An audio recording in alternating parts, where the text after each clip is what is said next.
Thank you, Ann. Let's bring out to the stage just a great friend of ours and one of the most articulate people in the area of the human resource side of sustainability, the Chief Purpose Officer at PwC, Shannon Schuyler. Shannon, come.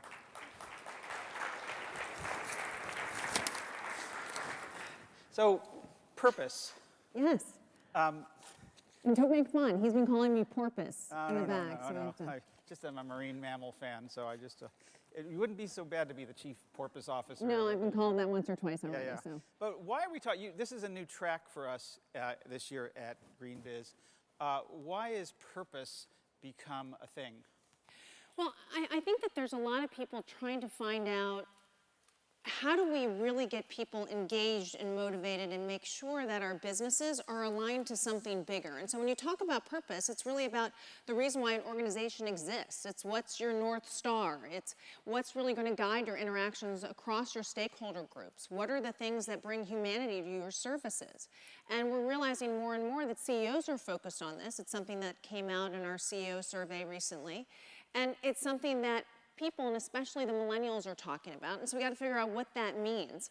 I think what's interesting is CEOs and others have said it's not CR, right? It's not CR, it's not sustainability in those words necessarily, but it's how does this get integrated and how do you actually elevate what an organization does to benefit something greater than themselves, which is not a new story, but this is kind of a new way to tell the story. Well, we'll get to the millennials in a second, but let's talk about the CEOs. What's happening? What's changed? Why is this, I don't know if it's sudden or you tell me, interest in purpose on the part of senior leadership?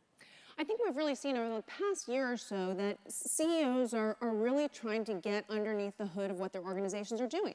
And I think for many years we've had the conversation about, we can't just focus on profits, we have to be able to reinvigorate not just our organizations but society overall. And I think CEOs are realizing that having purpose and having values that truly guide your decisions, and whether you see what happened with CVS and taking cigarettes off their shelves because it wasn't aligned to their purpose, has a way to elevate not just your visibility, but to elevate your innovation, to elevate your products, to elevate the way in which your organization is viewed. And with so many other things that have been tried over the years, purpose, and if you could really figure out how organizations that have tens of thousands of people could actually do something with a greater meaning, and look at the actions that they take as more than sitting in a cube and doing audit work, what would that look like? And what are the potential to really try to solve some of society's problems as well as make sure that your business is successful? I'm still trying to understand how this is different from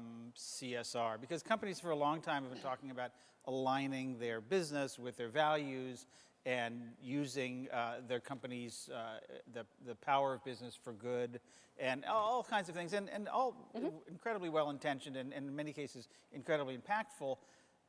Is this just a new wrapping on that, or is there something actually different taking place?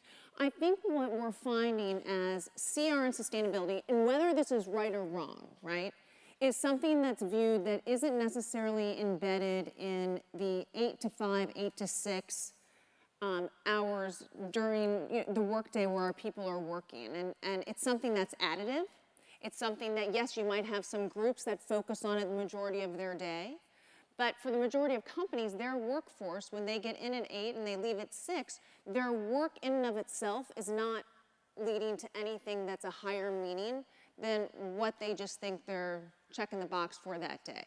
And what CEOs are saying is right now, in many more organizations than not, CR is that add-on. It's actually not a part of my work content. It's something that is a part of purpose, and it's a part of how we are able to elevate society and how we're able to build trust and those things. But it's not exactly how we run our business every day, where people actually can feel like they're a part of that every day. So purpose, put in my words, not yours, is the full integration of corporate responsibility into everyday jobs, so that it's not that purpose is a thing, it's that CR is not so much a thing, it's just how we operate. Is that what? I think so, but I think there might be things that happen that never get that integration. And so if you're looking for philanthropy, for right, example. and new innovations and new product development, it may or may not incorporate environmental sustainability, or it might not incorporate looking at being able to bring products to different parts of emerging countries and communities. So it doesn't have to just be CR or sustainability. So I think for some, and it depends again what you're doing and what your business is, for some it might ultimately be aligned, and then therefore you're living the CR and purpose simultaneously. But I don't think it's a have to have. Yeah, I think it's important contextually to understand that you're not, at PwC, you're not client-facing, I believe, right? Is that you're internal focused in terms of the how many tens of thousands of PwC employees? Well, we have 224,000 now globally and about 48,000 within the U.S. And you hire 30 or 40 or 50,000 a year or something? Yeah, a little over 20,000 a year in the U.S. I was being optimistic I for know. this year. It's use alone, right? Yeah, So, but so you hire a lot, and so purpose, engaging them, and tend to be young-ish people coming in, and the millennials coming in. This is really core to retention, attraction, and retention for you. This is not just a nice thing that you're maybe selling to clients as well on the consulting side of the business, but this is something that you're doing. Talk a little bit about how you implement it and how it's making a difference. Yeah, well, I think first of all, and we had talked on the side that I know we have been talking about millennials for a long time, and there are some people who I'm sure are sick of the conversation about millennials, but we keep learning more and more about them, and this is an interesting topic that we're learning more about. For us, we are about 70% of that 224,000 are millennials. The status quo right now, where we are on an average, is about between 50 and 60% are most companies in the general workforce. So you're talking about a huge number of people that are out there. What we've done wrong over the last couple of years is we've said, oh, millennials, like they're in one bucket, like they're homogeneous and they're all the same. And what we've learned more and more is that the millennials, at least from what we can tell, fit in really three buckets. You have the ones who are transitioning, the ones who are leaving college and finding a job, and frankly, their purpose is to find a job. It truly is. So they want to find a job, find some place to live and get started. There was a lot of talk that they want to find a job and leave school and they want to save the world. That's just not true. So you're going to have a bunch of people that are in there who just, their purpose is to find a role and to start working. Then you have people at around 18 months within an organization that are saying, is this all it is? So is sitting in this cube and doing this work all that my life will be about?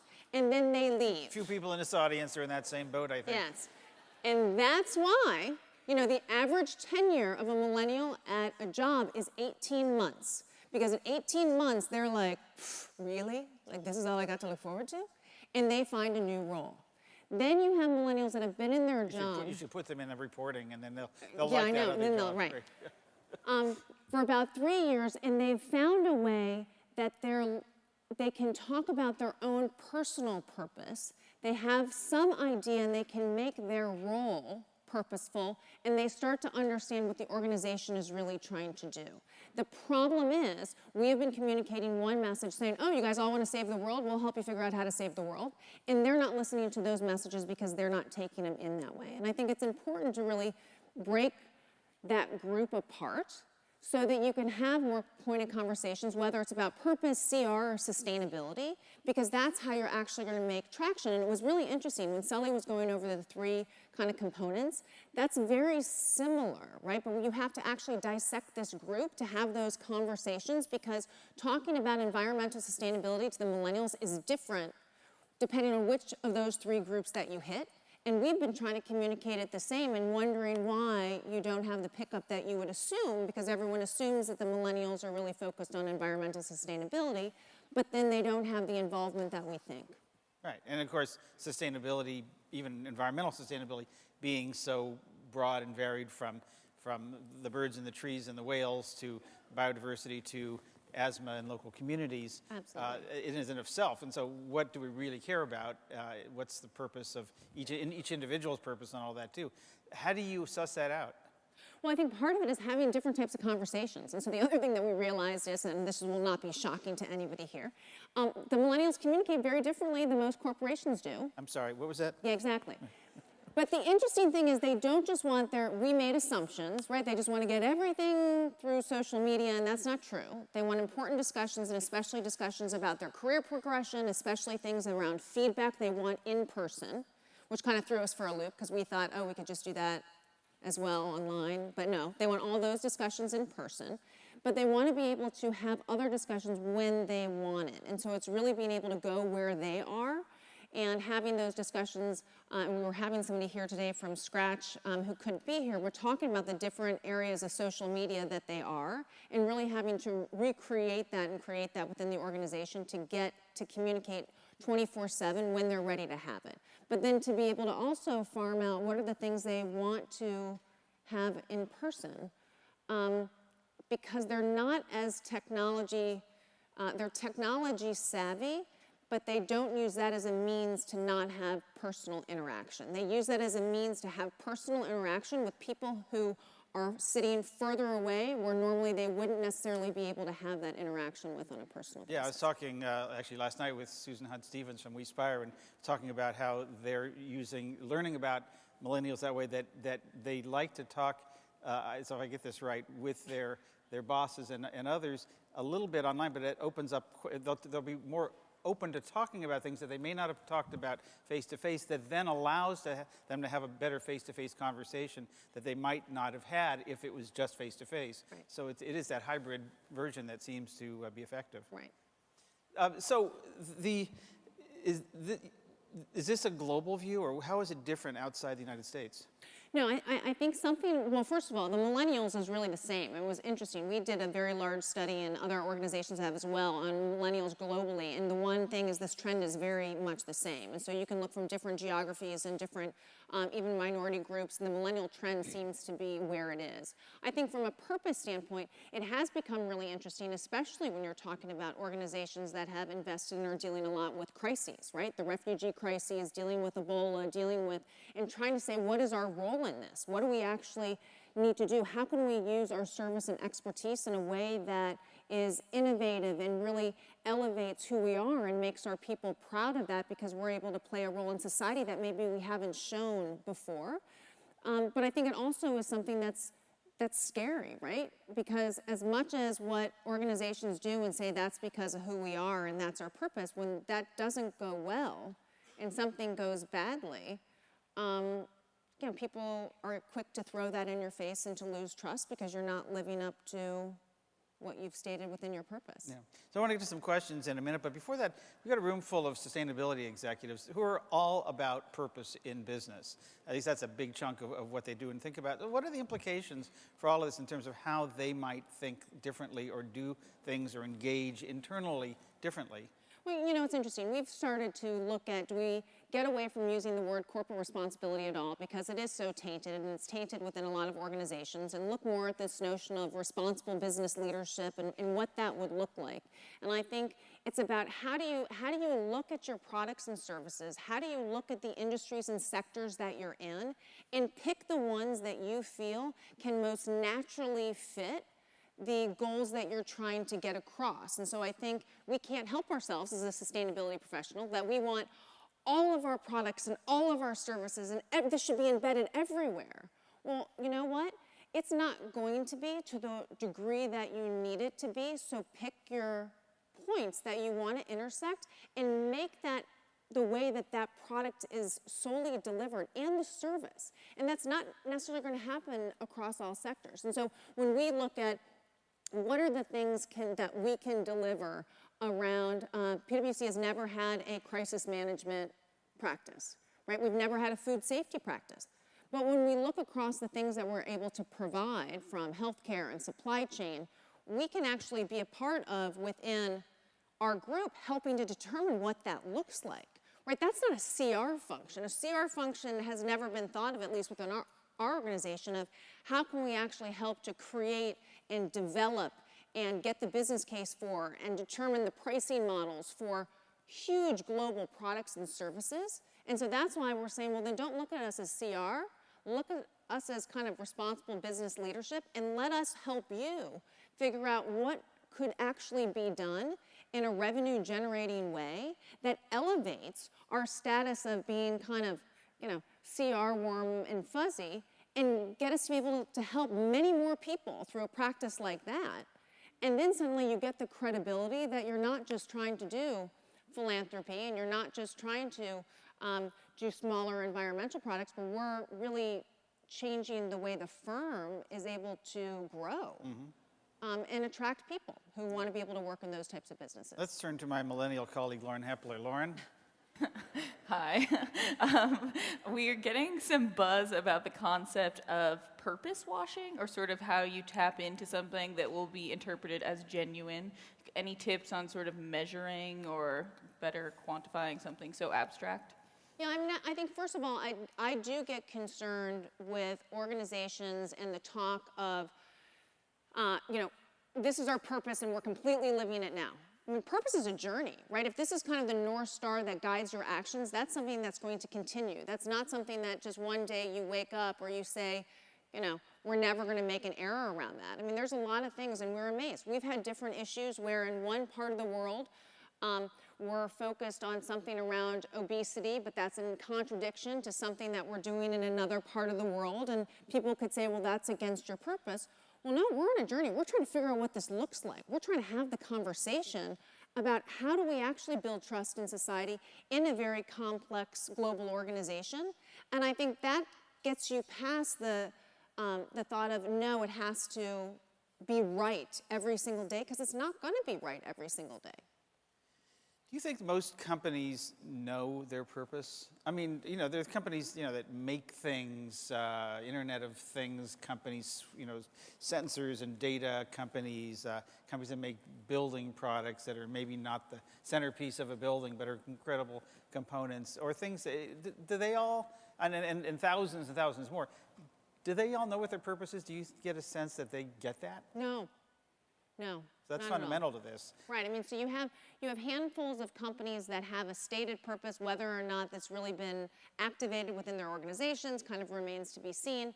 And you have people who conceptually say, well, this is why we're in business, and this is what we've believed for the past 100 years, or I'm just now starting a company, and I'm a B Corp or something else, and this is what we stand for. But it takes that thought, and again, I think companies have been so fast to move down the line towards profit and revenues and more for shareholders. And now you have a lot more CEOs that are taking a step back saying, well, let's look at the broader stakeholder group. I think there is a bit of a disconnect that we're seeing between CEOs and C-suite below. And so you have the CEO who's saying, wait, no, I think we need to have this conversation about why we're really doing what we're doing, and is this what really takes our skills and really can elevate society. And then you have the folks who are right below the CEOs that are saying, oh, no, we do have quarterly profits coming out. We have to do these things. And so there is a disconnect between that. And it also works in reverse, I imagine, where the CEO may get this thing about purpose, and employees will say, well, we know what our purpose is. Here's what it is. Well, yeah. No, definitely. I think that happens as well. So that seems to be that whole purpose, what's our purpose, seems to be fundamental to this conversation in terms of really being able to get at that and figure out how that's different from mission and vision and values. No, absolutely. And remember that the purpose is the why, right? It's not the what, it's not the how, it's the why. Why are we doing what we're doing? Why are we on this journey? Why are we in business? Right, why are we in business? I think that's the important question to ask. Everything else, your mission, your values, is how you do it and the behaviors that you're going to demonstrate as you do it. But that's kind of the key question to continue to ask. Wow, good key question, and important one that companies, I think, need to get on if they're going to have this conversation among themselves and with their millennials and ultimately with their customers. So lots more to talk about. We always run out of time well before we run out of topics, Shannon. So thank you for that. Please join me in thanking Shannon Schuyler. Thank you.